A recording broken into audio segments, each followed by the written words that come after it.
What's going on, everybody? Welcome back to GGarage.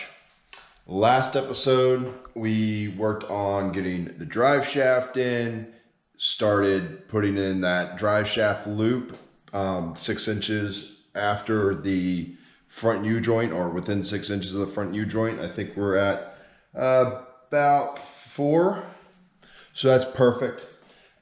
Today, though, we are finally going to start working on the subfloor. I started this probably about a week ago, but with the whole COVID thing going on and all the nonsense going on in the world right now, I ran out of materials. I couldn't get materials. Everything was shut down, but I got the materials in now.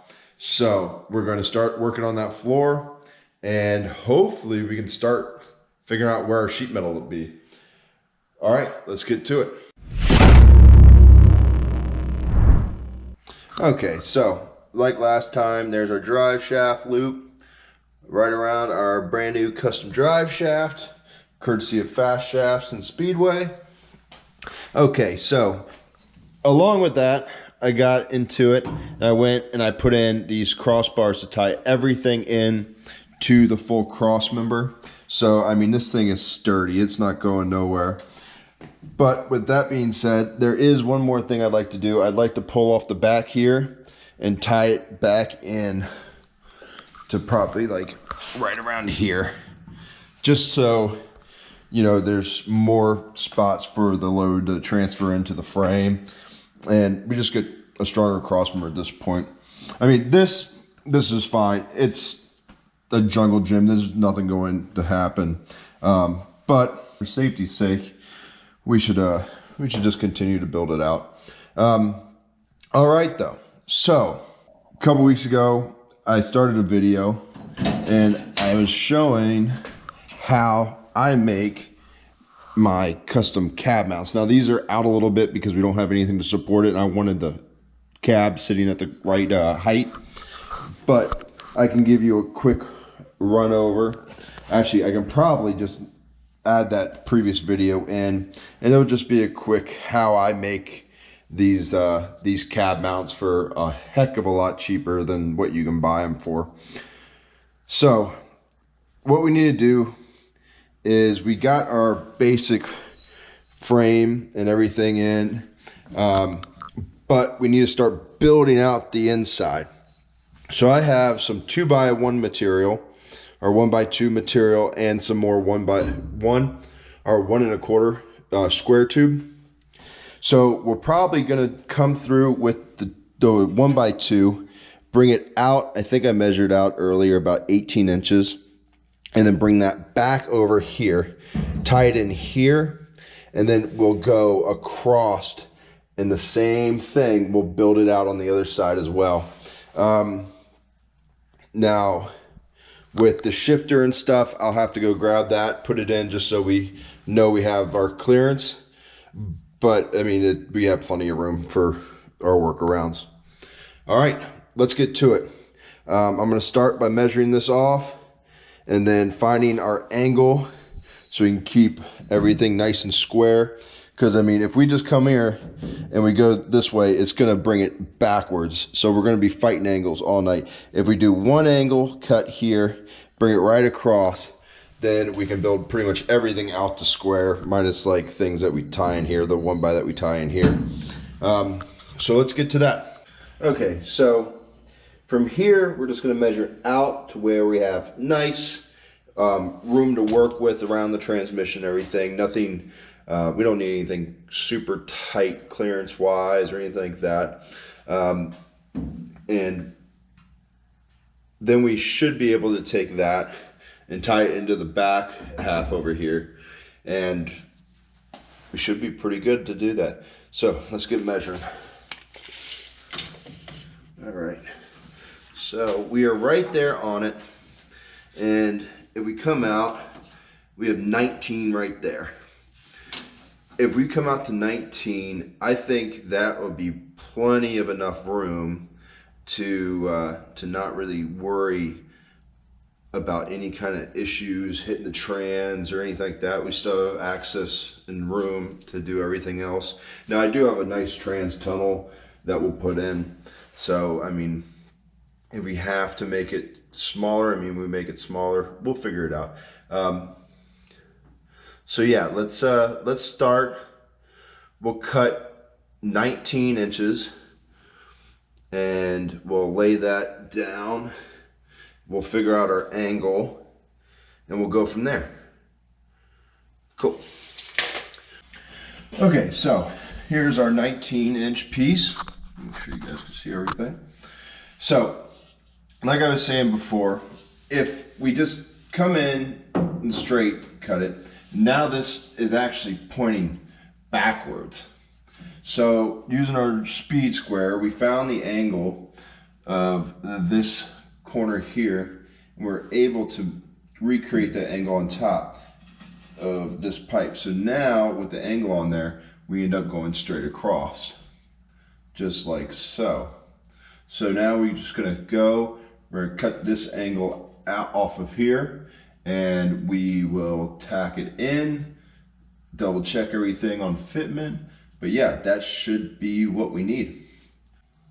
Okay, so there is our angle right there. All right, so now we're gonna get this in here. We're gonna use our level right there. Just a little, oof, sorry about that. Just our little quick angle finder. And we will make sure everything's matching on this one as it is on that one, and tack it in real quick. So just checked on our crossbar back here, which is one of our integral parts, and we are at 0 degrees this way. So put this on here, make sure everything's, make sure we have the right one. There it is, just like that. And then make sure we are at 0 degrees, and then we'll just do a couple quick tacks.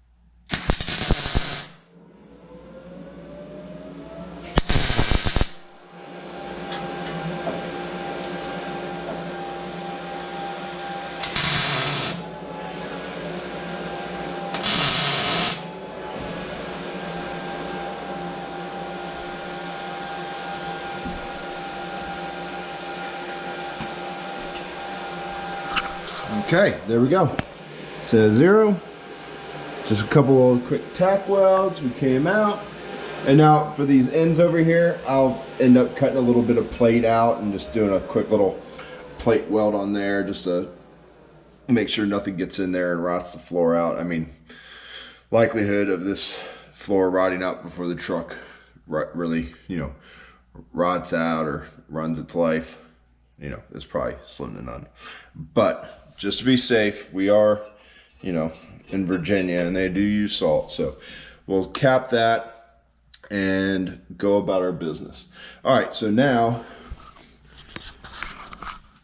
we need to measure from here to here and throw that bar in there. And it's gonna be exact same out of that, that 1x2, and we should be good to go.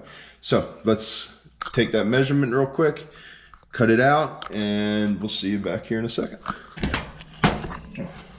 Okay, off camera, took a quick measurement from here to there, came out to 32 inches on the dot, and there's our fitment, looking good.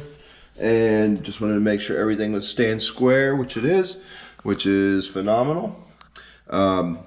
Next thing is we just want to double check that this is riding on the right plane as the rest of the cab. And to do that, we're just going to pull the angle from the existing door bar, which I know is in the correct spot, to this one.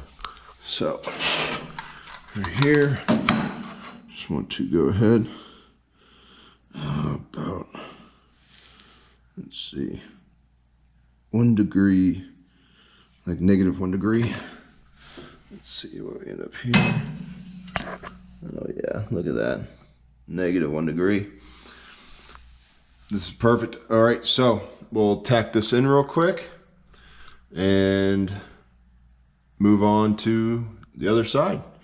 Going together pretty seamlessly. I'm a big fan when it does that.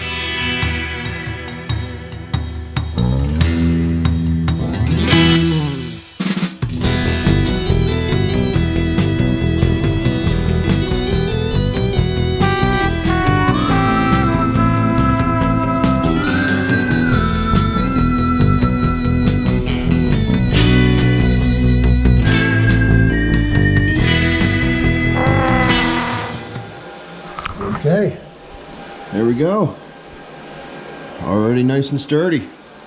And then come through, we'll finish weld everything on our next pass before we put anything on. Right now we're mocking up, right? Tack it during mock. Do not finish weld during mock up. That makes your life a pain when you mess it up. And trust me, I'm bound to mess something up here soon. So let's move on to the next side and go from there. Okay, so on the driver's side, here we are. And it looks like we're gonna be able to keep that measurement of 19 inches. With that being said, the shifter only comes out about this far, and then it just has some linkages that run underneath.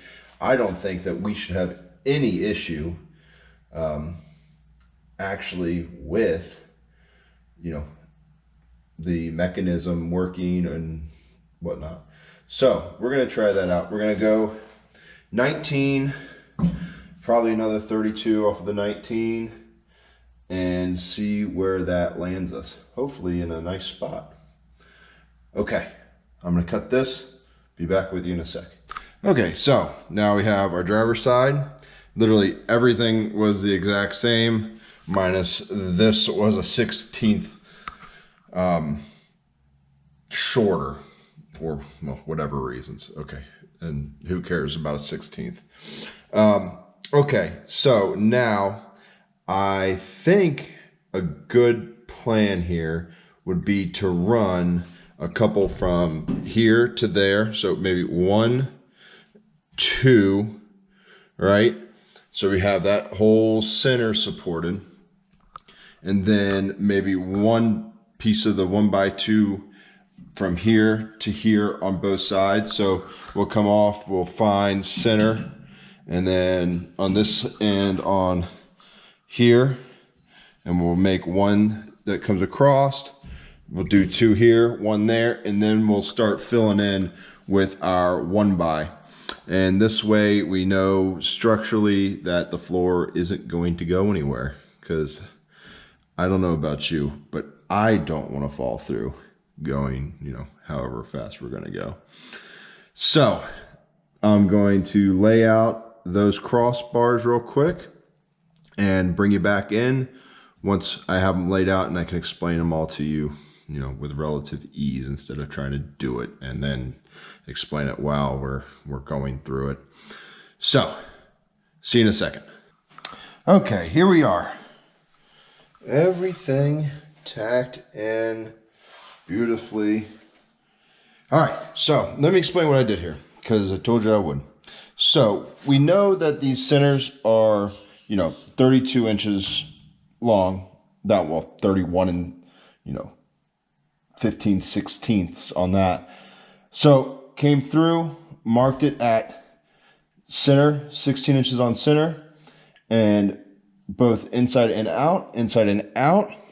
And what that allowed me to do was pretty much run one continuous straight bar all the way across. So we have complete support across there.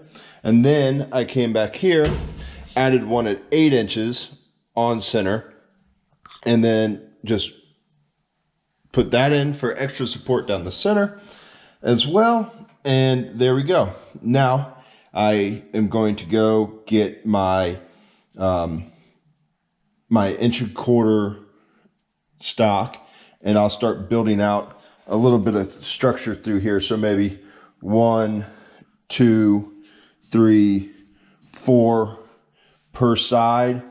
maybe 1 or 2 through here, just to help, just to be that much more structurally sound.